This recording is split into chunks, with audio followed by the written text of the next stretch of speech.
All right, it's time to get the cucumbers planted. These are cucumbers, if you've never grown any veggies before, cucumbers are the best place to start. They're super quick, they're very easy to grow, they're quick to start from seeds, and they are very prolific. If you grow them correctly, they will create just so many cukes for you.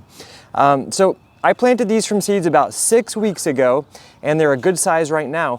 But it's really inexpensive to go to a local garden center or nursery and pick up a cucumber plant in a small 4-6 inch pot. You don't need to buy a big one because they grow so fast. If they have little ones, that's fine. They're gonna be perfect because they're gonna grow so quickly.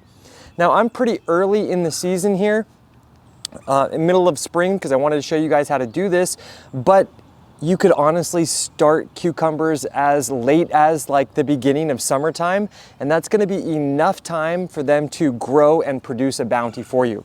Now, the one thing that I would best recommend is, whether you're growing tomatoes or cucumbers, they are vining plants, they need something to climb, invest in a high quality cage. These, I got a set of 3 for these. They were not cheap, but they will last me for years. Check the description below for links to these cages. They are my favorite ones by far. The worst thing you can do is use weak cages that can't support the weight of your fruit, and they fall, and then you're dealing with that all growing season long. It's not fun. Don't do that.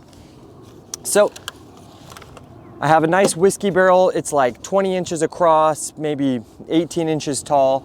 I'm gonna be filling it with some natural and organic raised bed potting mix. You can fill these with raised bed potting mixes, veggie mixes, or just generic potting mixes will be fine. And absolutely make sure you got drainage in the bottom of your pot.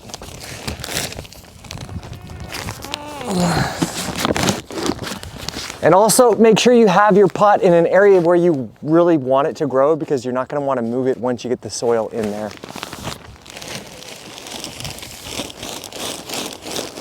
So in terms of a good potting mix, looking like this is perfect. This has a blend of all these different awesome things. It's got compost, lobster and crab shell meal, kelp meal, worm castings, mycorrhizae. It's got a really nice and fluffy texture. It's going to be, all of those additives are going to give it a lot of organic matter that will break down, provide our veggies with the nutrients that they need. So now that you got it in, I like to put this in first.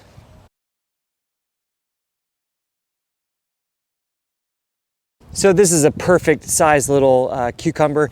I'm growing, it's Japanese style cucumber. They're like English style cucumbers. They are my favorite. I love them. Jibai Shimoshiraza. I'll write it down in the description as well. And then in a container this size, I'm gonna plant 2 in here. Now you might be thinking, oh, should I start with a smaller pot first and then transplant to a bigger pot? No, when it comes to veggies, just start, they grow so quickly, go for the gusto, plant it in the ultimate size container that you want to plant it in. Nice, beautiful roots. Granted, I planted these from seeds 6 weeks ago. I'll break these up just a tiny bit, just a real little bit.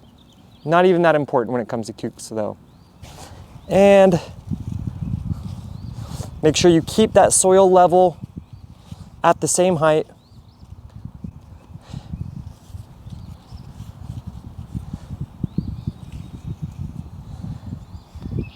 There's 1.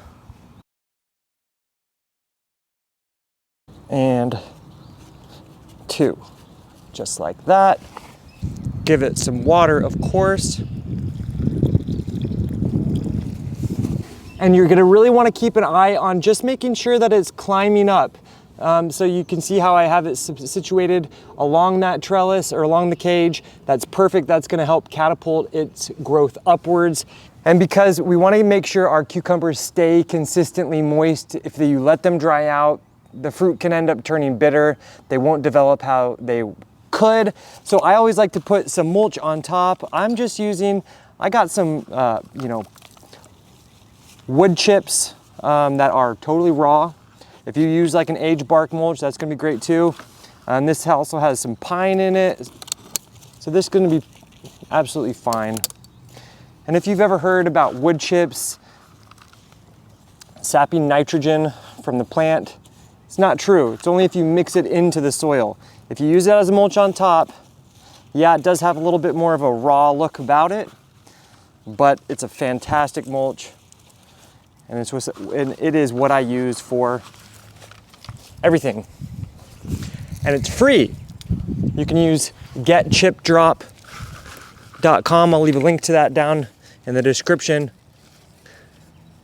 But when they do deliver it, it's a big pile. You can't tell them how much you want. It's normally gonna be about 20 yards.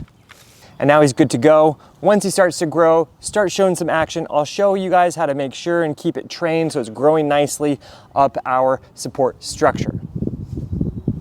And as they start growing, it can be really helpful to take these tendrils and wrap them around the structure.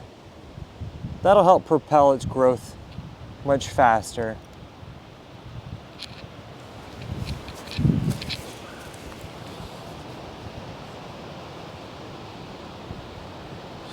If need be, you could use twist ties, but normally it's not necessary.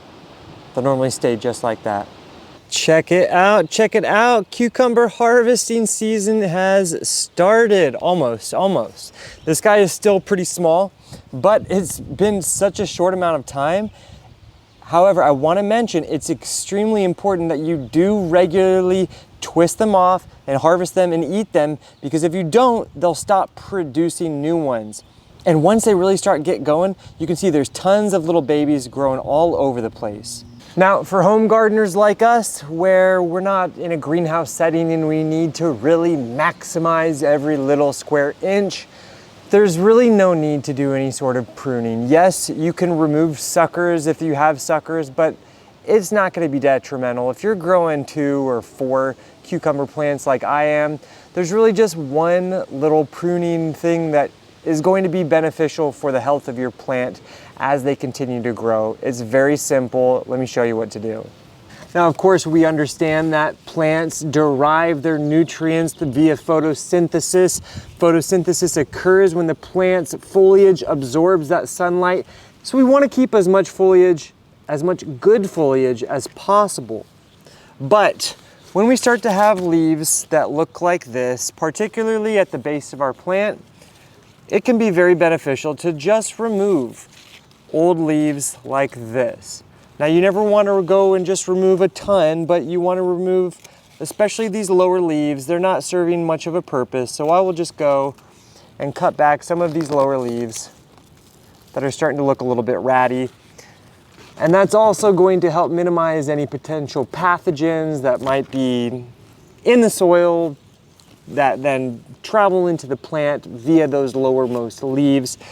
So it's really just a good practice to keep our cucumbers healthy and really encourage the best airflow possible. So we've had a rather cool and rainy spring here in Westchester, Pennsylvania, but now it's starting to get nice and warm.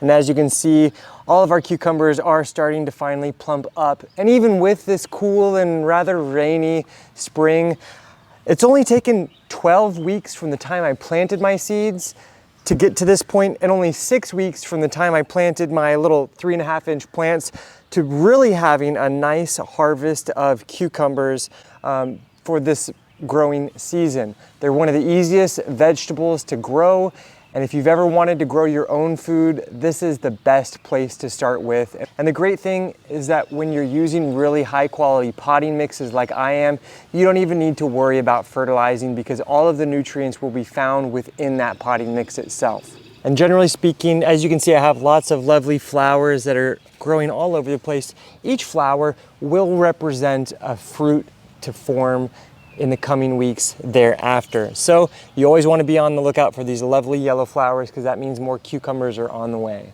And now that the cucumbers have just started to really ripen up, I can expect at least 4 solid weeks of continual production of these cucumbers, making sure that it's getting lots of wonderful sunlight and ensuring that I am feeling the soil to make sure it is staying moist at all times. You don't want your cucumber plants to get too dry, because that will definitely produce less than optimal fruit. So by maintaining that consistent moisture, that's going to allow for the best tasting and the best production of cucumbers for the longest period of time. But if you do happen to miss a day and you find that your leaves have gotten a little bit shriveled from being overly dry in the soil, don't fear, give it water and they'll generally perk up after that. If you do have any further questions or comments, make sure to leave them down in the comment section below. Thanks for joining me here on Plant Vibrations. Hope you'll be eating well this summer like I am. Ciao.